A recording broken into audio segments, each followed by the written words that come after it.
Idrissa, bonjour. Oui, bonjour Juan Gomez. Là, vous nous appelez de Djamena. Des questions donc sur l'affaire Wagner au Mali. Effectivement. La ministre française des Armées, Florence Parly, s'est rendue au Mali et a évoqué l'affaire Wagner avec son homologue malien de la Défense, le colonel Sadio Kamara. J'ai deux questions à vous poser. Oui. La première question, Florence Parly a-t-elle obtenu des réponses sur la potentielle arrivée du groupe paramilitaire russe Wagner au Mali? Comment les Maliens justifient-ils cette discussion avec Wagner? Alors, Florence Parly s'est effectivement entretenue avec son homologue malien. Parmi les sujets abordés, évidemment, les discussions entre Bamako et le groupe paramilitaire russe Wagner. Bonjour Serge Daniel. Juan, bonjour. Correspondant de RFI au Mali, que se sont dit les deux ministres?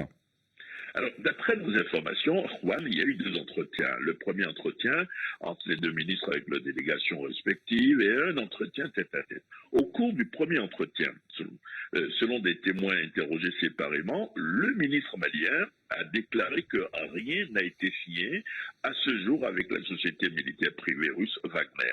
Mais il a ajouté quand même devant tout le monde que le désengagement annoncé de la France de certaines localités du Nord, vous avez Kidal, Thessalite, Tombouctou par exemple, amenait le gouvernement malien à réfléchir sur les voies et moyens pour assurer la sécurité du pays.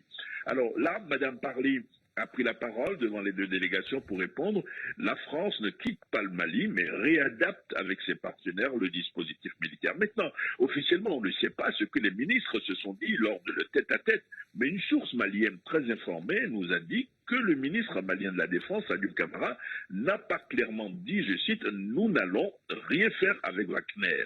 Donc, à ce stade, Juan, il faut être clair, lors de son séjour à Bamako, on ne peut pas dire, en tout cas, vu du côté malien, que Mme Parly a obtenu l'engagement ferme du gouvernement malien de ne rien faire avec la société militaire privée russe Wagner. Il n'y a pas eu d'engagement. Il n'y a pas eu d'engagement, effectivement. Serge Daniel, quelles sont les raisons invoquées par les autorités maliennes de la transition pour justifier justement ces discussions avec le groupe Wagner? Alors, en privé, les officiels maliens, civils et militaires, nous ont confié que leur constat est simple. Sur le terrain, dans le nord et dans le centre, il y a, outre l'armée malienne, des milliers de casques bleus de l'ONU. Il y a également les forces du G5 Sahel, les forces françaises, Barkhane.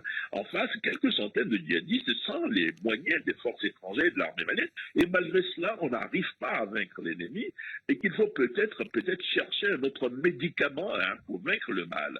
Dans une frange de l'opinion, on le dit peut-être pas assez, de l'opinion malienne ici, ce sentiment est partagé. Mais vous avez également au Mali des voix qui s'élèvent quand même contre l'arrivée de Wagner. Par exemple, l'ex-rébellion qui contrôle toujours une partie du nord du territoire, une partie du territoire national, est farouchement contre l'arrivée de Wagner.